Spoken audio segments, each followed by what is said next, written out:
Talk to me. WSRadio.com.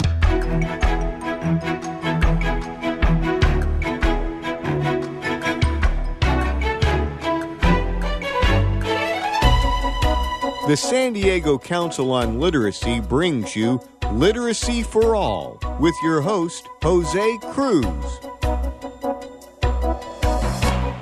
Welcome to the show. I'm Jose Cruz from the San Diego Council on Literacy. Glad to have you out there in the listening audience today. Joining us today from ProLiteracy is Kevin Morgan. He's the CEO and president of ProLiteracy. Kevin, welcome to the show. How are you today? Jose, I'm doing great. Thanks for having me. So glad to have you. It's an honor to have a representative from the largest adult literacy organization in the world, and also the leadership for adult literacy here in the U.S. I know about ProLiteracy, and so a lot of people do, and a lot of people don't. So for those folks, what would you want them to know about the work that ProLiteracy is doing internationally and nationally? Let's start with the national effort. Sure. ProLiteracy is a 501c3 nonprofit organization. We're based in Syracuse, New York. Our mission is to increase adult literacy rates, and we do that a variety of ways. We've got an advocacy effort to bring attention to the adult literacy issue. We try to impact policy at the federal and state level.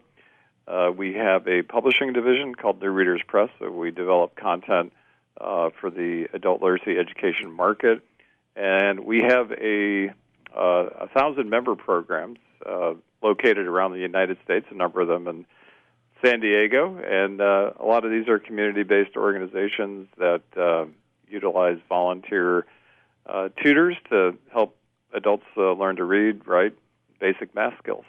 Excellent. And those members, the 1,000 members, are doing work in response to a situation that when I talk about the issue, people are still surprised about. And I'll have you tell the audience about the extent of adult illiteracy in the United States.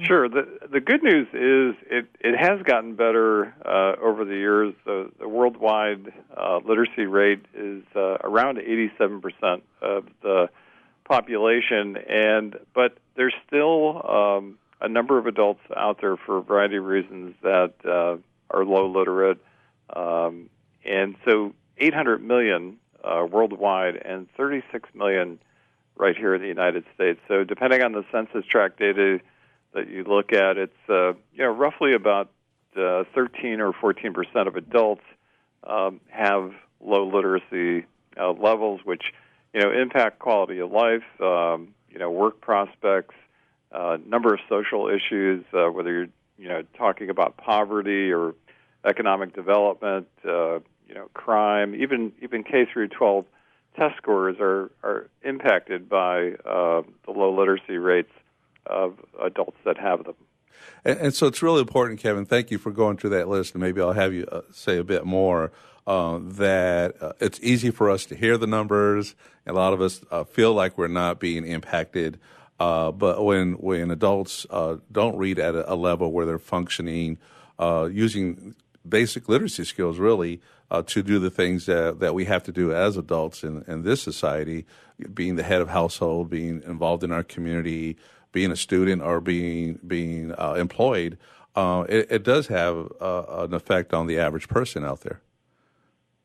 Yeah, and the concept of literacy is changing over time. So there was a study that came out a couple of years ago called the PAC study for short, but it stands for the Program for International Adult Competencies. And it was a very extensive study.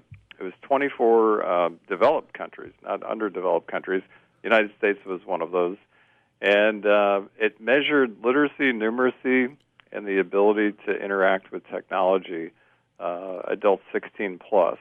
And the United States actually was down on that list. So it's really an issue that needs attention, and it impacts us in so many ways that, one of the main issues that we hear about a lot is the poverty rate, or even income equality. And really the way to address that is through lifelong learning, and adult literacy education is a key component of that. Very good. Well, let's talk a bit more about the definition of literacy. I've heard a few folks out there, people we know, Alvin Toffler, who passed away a couple of years ago, who was the author of Future Shock, but he said the illiterate of the 21st century will not just be people who can't read and write. It will be people who can't learn, unlearn, and relearn. And you referenced technology. So what we're seeing as functionality is a moving target. How do we respond to that as a literacy people? Well, I think, years ago, 40, 50 years ago, if you were a high school dropout, you probably could still get a job in a factory. Somebody would hand you a hammer.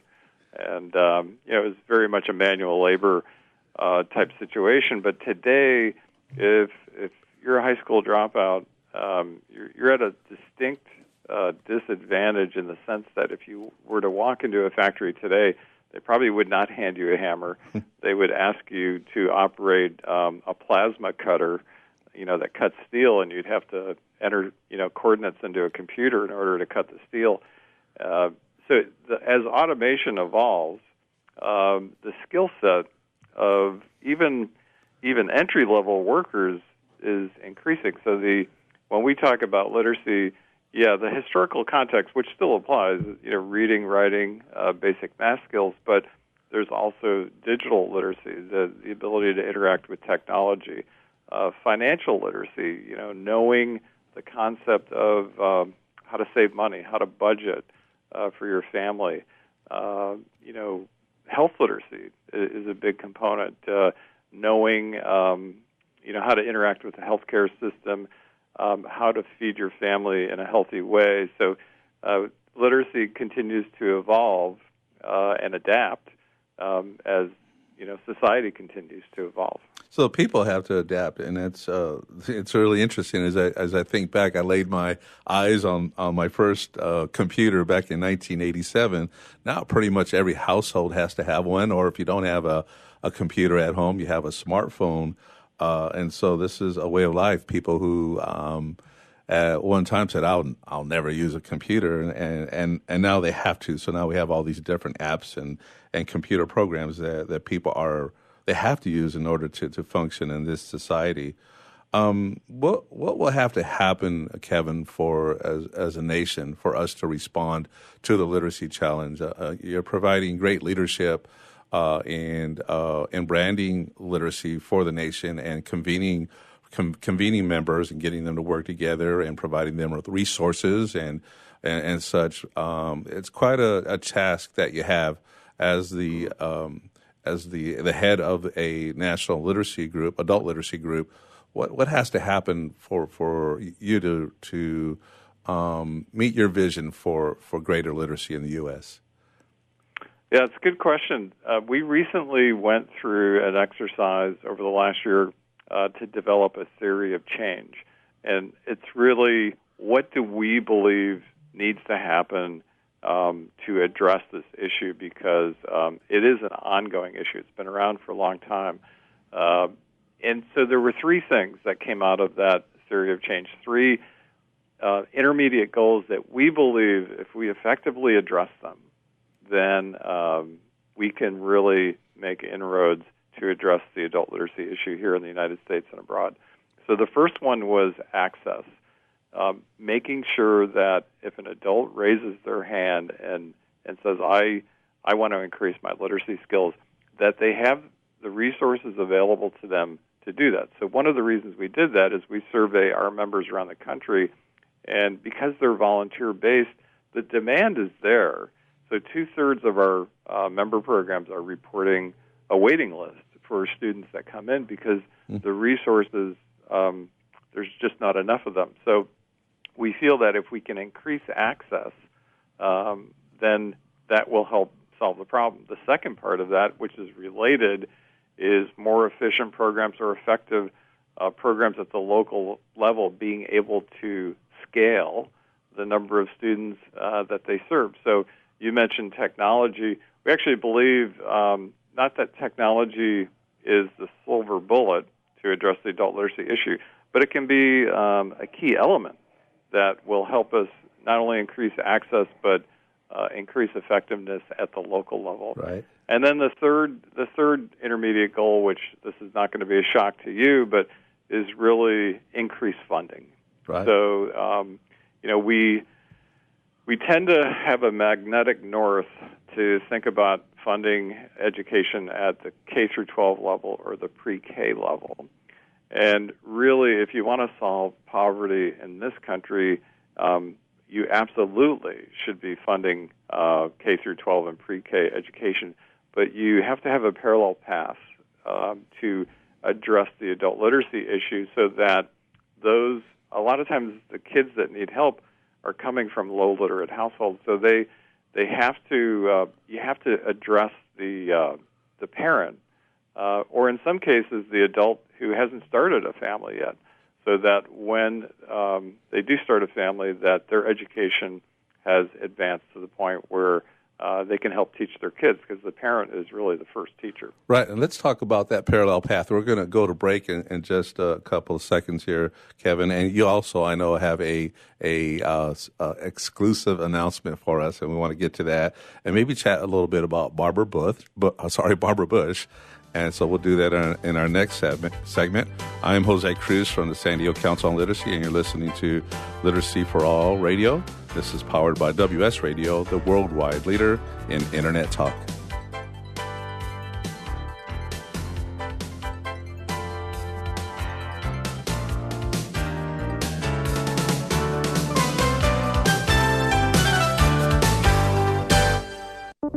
Are you a small business or nonprofit? Securing Our eCity Foundation offers free cybersecurity seminars so businesses of every size can become more cyber safe. According to Forbes, just one cybercrime incident can cost a company over $15 million. Protect yourself, your employees, and your business before you fall victim to the nation's fastest growing crime. Go right now to securingourecity.org or call 619-630-2444. Looking to be a successful entrepreneur? The virtual assistant industry continues to be a top choice for those looking to start their own business. The problem can be how to become a virtual assistant. Many turn to the Bible of the VA industry, the book, Virtual Assistant, the series, and it's the perfect guide for office managers, executive assistants, and other administrative professionals looking to make the transition from employee to successful business owner. Go to vatheseries.com to get your copy today. Small businesses are the lifeblood of America's economy. Every Thursday, SBA Radio interviews industry professionals and is dedicated to provide small businesses with timely insights and innovations. Visit www.sbaradio.us for details. Homeless veterans and their families are suffering and need our support, but many won't ask or don't know that help is within reach. Veterans Community Services is here to help. Amazingly, about 35% of the homeless in our neighborhoods are veterans with families. Low-income veterans or their friends are encouraged to contact Veterans Community Services and reach out for help with housing and other services. Call now, 800-974-9909. Securing Our eCity Foundation is a nonprofit organization focused on cybersecurity awareness and education. Formed in 2011, their mission is to enable every San Diegan to live, work, and play safely in the cyber world. For more information, visit securingourecity.org or call 619-630-2444. Securingourecity.org, 619-630-2444. Securingourecity.org. Donate cash, furniture, clothes, and other gently used household items to Father Joe's Villages and get a nice tax break in April. Every donation is tax deductible. Believe you can make a difference. Be Father Joe. Go to neighborhood.org or call 1-800-HOMELESS to donate today. Life is full of misadventures, from car crashes to home fires to getting choked out on the mat.